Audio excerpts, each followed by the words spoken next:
Corona के लगातार बढ़ रहे मामलों से देश के कई राज्यों में कोहराम मचा हुआ है। शंका जताई जा रही थी कि अब फिर से देश लॉकडाउन की तरफ बढ़ रहा है, कंप्लीट लॉकडाउन की तरफ।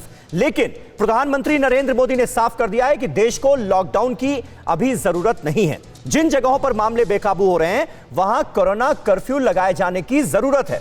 इसीलिए कोरोना कर्फ्यू लगाए जाने वाले शहरों की तादाद हर दिन बढ़ रही है। इस बीच दिल्ली और यूपी में कोरोना के मामले तेजी से बढ़े हैं। दिल्ली में पॉजिटिविटी रेट 2% बढ़ गया है, जबकि यूपी में भी केस अब बहुत तेजी से बढ़ते नजर आ रहे हैं। अब चुनौती है दिल्ली और यूपी को मुंबई और रायपुर बनने से रोकना।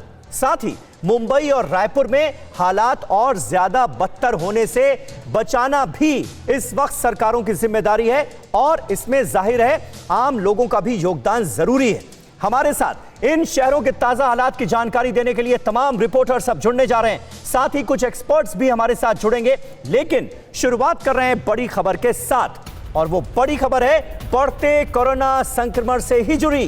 कोरोना संक्रमण पर राज्यों की लापरवाही भरी खबर सामने आ रही है। देश के आधे राज्य कोरोना टेस्टिंग में पूरी तरह फेल साबित हुए हैं, और ये राज्य कौन कौन से हैं ये भी जान लीजिए। महाराष्ट्र, पंजाब, गुजरात और छत्तीसगढ़ ने आरटी-पीसीआर टेस्ट लगातार घटाए हैं। टेस्टिंग घटना भी कोरोना फैलने की एक बड़ी वजह है। बेकाबू हालात में अब भी देश में सिर्फ 61% आरटी-पीसीआर टेस्ट हो रहे हैं, जबकि फरवरी में 58% तक टेस्ट होते थे।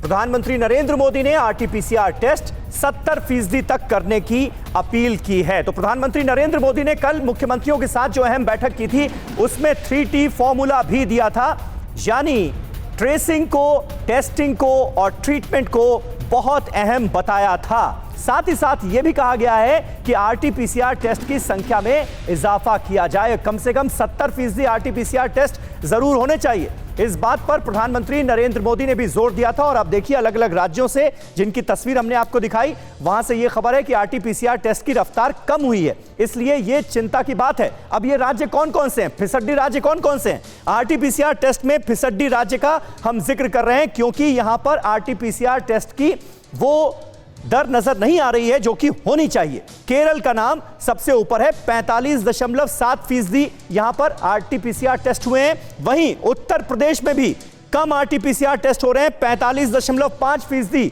ही आरटी-पीसीआर टेस्ट हुए हैं। गुजरात का नंबर तीसरे नंबर पर है, 27%। यहां तो हालत और भी बुरी है, एकदम से ही फिसड्डी राज्य है। छत्तीसगढ़ का जिक्र हम कर लें, छत्तीसगढ़ जो कि महाराष्ट्र के बाद अब दूसरा सबसे बड़ा इफेक्टेड स्टेट है, वहां पर 30.6% ही आरटी-पीसीआर टेस्ट हो रहे हैं। ओडिशा का जिक्र करना होगा, 32% यहां पर आरटी-पीसीआर टेस्ट हो रहे हैं, और उत्तराखंड में 40%। ये तमाम फिसड्डी राज्य हम इसलिए कह रहे हैं क्योंकि प्रधानमंत्री ने भी इस बात पर जोर दिया है कि आरटी-पीसीआर टेस्ट ज्यादा होने चाहिए। 70% कम से कम आरटी-पीसीआर टेस्ट जरूरी हैं अगर हमें कोरोना की बढ़ती रफ्तार पर काबू पाना है तो। लेकिन ये राज्य फिसड्डी साबित हो रहे हैं। जम्मू कश्मीर में देखिए आप 32%, आसाम में 18% और तेलंगाना में सिर्फ 21% आरटी-पीसीआर टेस्ट हो रहे हैं। पुडुचेरी को भी इसमें अगर जोड़ लिया जाए तो यहां पर भी 45% से ज्यादा ही आरटी-पीसीआर टेस्ट हुए हैं।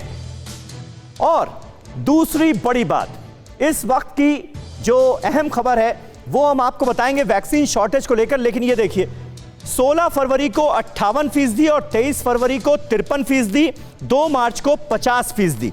ये आंकड़ा आरटी-पीसीआर टेस्ट का जो है ये बता रहा है कि रफ्तार कैसे कम होती जा रही है। 16 मार्च को 62%, 23 मार्च को 63% और 30 मार्च को 62%।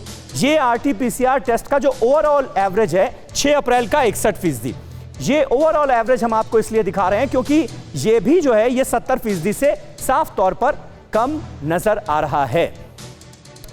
और अब अपने तमाम खास मेहमानों से आपका तारुफ करा दें। डॉक्टर सौमित्र रावत हमारे साथ मौजूद हैं सर गंगाराम अस्पताल से, और शक्ति सिन्हा साहब हमारे साथ मौजूद हैं जो कि पूर्व कैबिनेट सेक्रेटरी हैं, और कुमार कुंदन हमारे सहयोगी इस वक्त दिल्ली से हमारे साथ लाइव मौजूद हैं।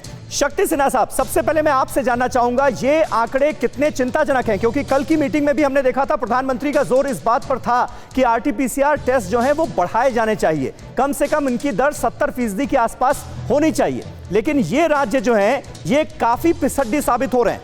क्या यह भी एक बड़ी वजह है संक्रमण बढ़ने का, इजाफे का? एकदम बड़ी वजह, इंपॉर्टेंट वजह ये भी है कि टेस्टिंग ठीक से नहीं हो रही है। हाँ। और स्टेट क्या कर रही है, जल्दी में रैट टेस्ट करा दे रही है, जो एकदम गलत है। आर्टिफिशियल टेस्ट कराना नहीं चाहिए। और फिर भी हम देखते हैं बहुत कम हो जाता है। अब ये वायरस सैंडे तो देख रुक जाता है ना, तो जिस तरह से हम सीरियसली इसको करना चाहिए और बाकी नॉर्म्स को फॉलो करना चाहिए, उसमें इतनी ढिलाई आ गई थी कि अब उसके हम कॉन्सिक्वेंसेस फेस कर रहे हैं। और दिक्कत है कि अगर हम सुधार लाएंगे भी, कुछ दिन तक ये नेगेटिव ट्रेंड चलते रहेगा। यही ट्रेजेडी हमारी है। ये हम सोच नहीं पाए थे कि ढीलापन आ गया था सब जगह देश में, और इसका नतीजा देख रहे हैं। ये बहुत गलत बात है, ये बहुत गलत बात है। इस पर जोर देना होगा। राज्यों को अभी और बहुत काम करने की जरूरत है। हीला हवाली नहीं चलेगी। और ये कहीं ना कहीं संकेतों में समझाने की कोशिश पीएम मोदी की तरफ से भी कल की गई है। फिक्र आपकी, सोमवार से शुक्रवार रात 9 बजे सिर्फ TV9 भारतवर्ष पर।